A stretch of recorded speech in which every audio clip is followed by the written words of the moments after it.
سفر مایک پنس به اشرف 3 در رسانه‌های خبری جهان.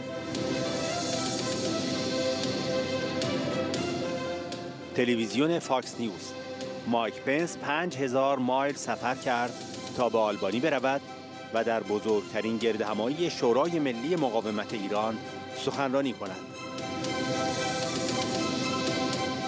مایک پنس: امروز دولت بایدن را فرا می‌خوانیم تا فوراً از تمامی مذاکرات اتمی با رژیم تهران بیرون بکشد و حمایت خود را از اپوزیسیون سازمان یافته در ایران اعلام کند. مریم رجوی میگوید بهترین راه متوقف کردن سلاح اتمی در ایران سرنگونی رژیم است. New deal with Iran won't block Iran's path to a nuclear bomb. It will pave a path in gold. And a renewed Iran nuclear deal won't benefit the people of Iran in any way. It will merely empower and enrich a corrupt regime. That's former Vice President Mike Pence, of course, warning about the Iranian nuclear deal. Mr. Pence traveled 5,000 miles to Albania last week to address the largest Iranian opposition group, the National Council of Resistance of Iran. You know, it's the group that first exposed Tehran's secret nuclear program, and it's warning the Biden administration that the Iran regime continues on the nuclear weapons path, even as nuclear talks are set to restart in Vienna this coming week. The head of the group, Meriem Rejui, says the best way to stop a bomb is to overthrow the regime. I'm confident I speak for the views of tens of millions of Americans. And I tell you with certainty that the American people support your goal of establishing a democratic, secular, non-nuclear Iranian republic. With us now is Fox Senior Strategic Analyst General Jack Keane, former Army Deputy Chief of Staff. You know, General, the UN's IAEA last week warned that Iran is, quote, not credible. They found that there was nuclear material at 3 sites. Also that Iran has stockpiled enough nuclear material 18 times over the limit. And they yanked 24 cameras out of the facility so the UN inspectors can't see anything anymore from those cameras. What does this all signal to you? The Iranians are going back into this deal with the United States for one reason only: to get funding, sanction relief from it. Much as they did in 2015, they got a windfall of money, over $100 billion, which enabled them, Eric, to fuel the war in Syria and in Yemen and undermine Iraq politically in a very, very significant way, and buy thousands of rockets and missiles for the Hezbollah and for the Hamas to rain on Israel. And I think going back into this deal is significantly misguided, despite the bipartisan opposition to the deal. The opposition is really led by the chairman of the Senate Foreign Relations Committee, Senator Bob Menendez, a Democrat, who was opposed to the first deal and is certainly very much opposed to this deal as well. Yeah, they certainly know the dangers of Iran, and Iran has for years lied about the nuclear program. Here's what the former vice president said, his warning to the Biden administration if they continue to pursue this path of getting that deal. Here's the vice president. We call on the Biden administration to stand with the people of Iran, stand up for the cause of freedom and justice. Today, we call on the Biden administration to immediately withdraw from all nuclear negotiations with Tehran, voice support for the organized opposition in Iran, and make it clear that America and our allies will never permit the regime in Tehran to obtain a nuclear weapon. The countering Iran and confronting them, Eric, is really the issue in front of us. How best can we do that? And if we can't and they don't, your prediction? Well, the military option is there. And at some point, I don't believe for a minute that Israel is going to permit the Iranians to have a nuclear weapon. And certainly that is what will eventually unfold if we cannot effectively deter Iran from the path that they're on. A strong message from former retired four-star General Jack Keane, a strong message from the former Vice President of the United States, Mike Pence, and a strong message from that opposition group, the National Council of Resistance of Iran, which has another big meeting coming up in July. We'll keep our eye on this, General. Good to see you. Thank you for your analysis.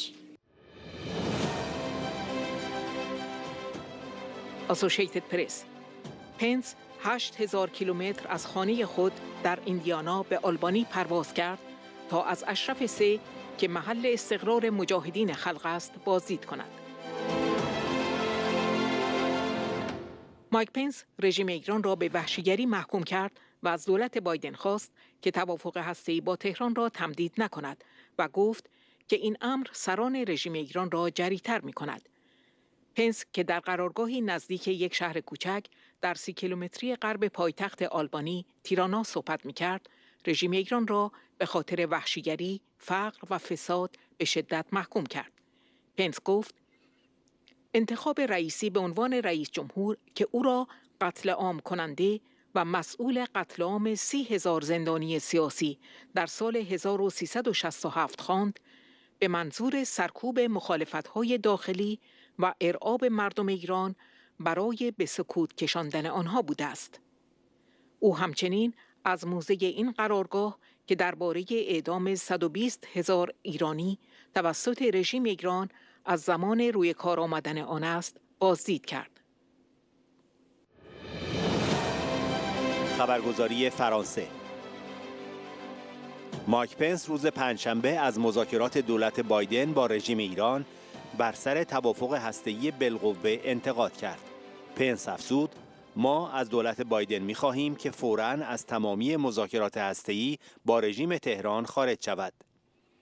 مجاهدین خلق در گذشته حمایت جان بولتون، مشاور امنیت ملی سابق ترامپ، و نیوت گینگریچ، رئیس سابق مجلس نمایندگان را به خود جلب کردند.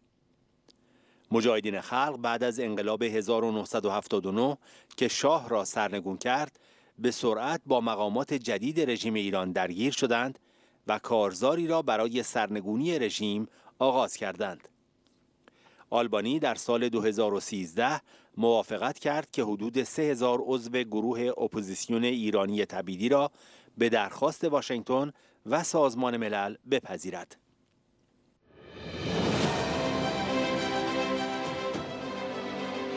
واشنگتن اگزامینر. مایک پنس معاون رئیس جمهور آمریکا که تا سال 2021 برای گفتگو با مخالفان ایرانی که بخشی از سفرهای فشرده وی برای گفتگو درباره موضوعات کلیدی داخلی و بین المللی است و جمهوری خواهان برای نامزدی احتمالی کاخ سفید در سال 2024 آماده می شوند، به آلبانی سفر کرد. بازدید معاون سابق رئیس جمهور از اشرف 3 پایگاه جنبش مقاومت ایران شامل سخنرانی وی و برگزاری یک جلسه پرسش و پاسخ بود که توسط مارک شورت رئیس سابق ستاد وی مدیریت شد. واشنگتن اگزامینر بخش‌های زیادی از گردهمایی در اشرف را در صفحه فیسبوک خود به طور مستقیم پخش کرد.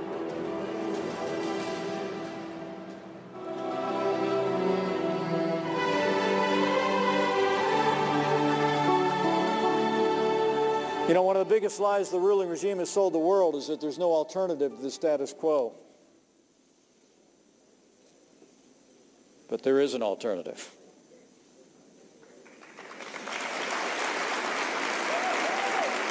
Well organized, fully prepared, perfectly qualified, and popularly supported alternatives. And let me thank Meriem, Rejui, and all of those gathered here at Ashraf 3 for offering hope to your people in Iran.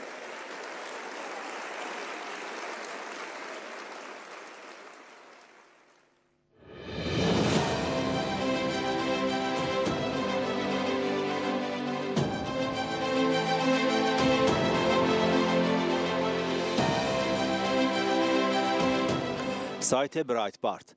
پنس ضمن قدردانی از شورای ملی مقاومت ایران بابت مبارزه قوی و ثابت قدم به نام آزادی گفت: ما یک هدف مشترک داریم، رهایی مردم ایران از 10 سال استبداد و تولد یک ایران آزاد، صلح‌آمیز، مرفه و دموکراتیک.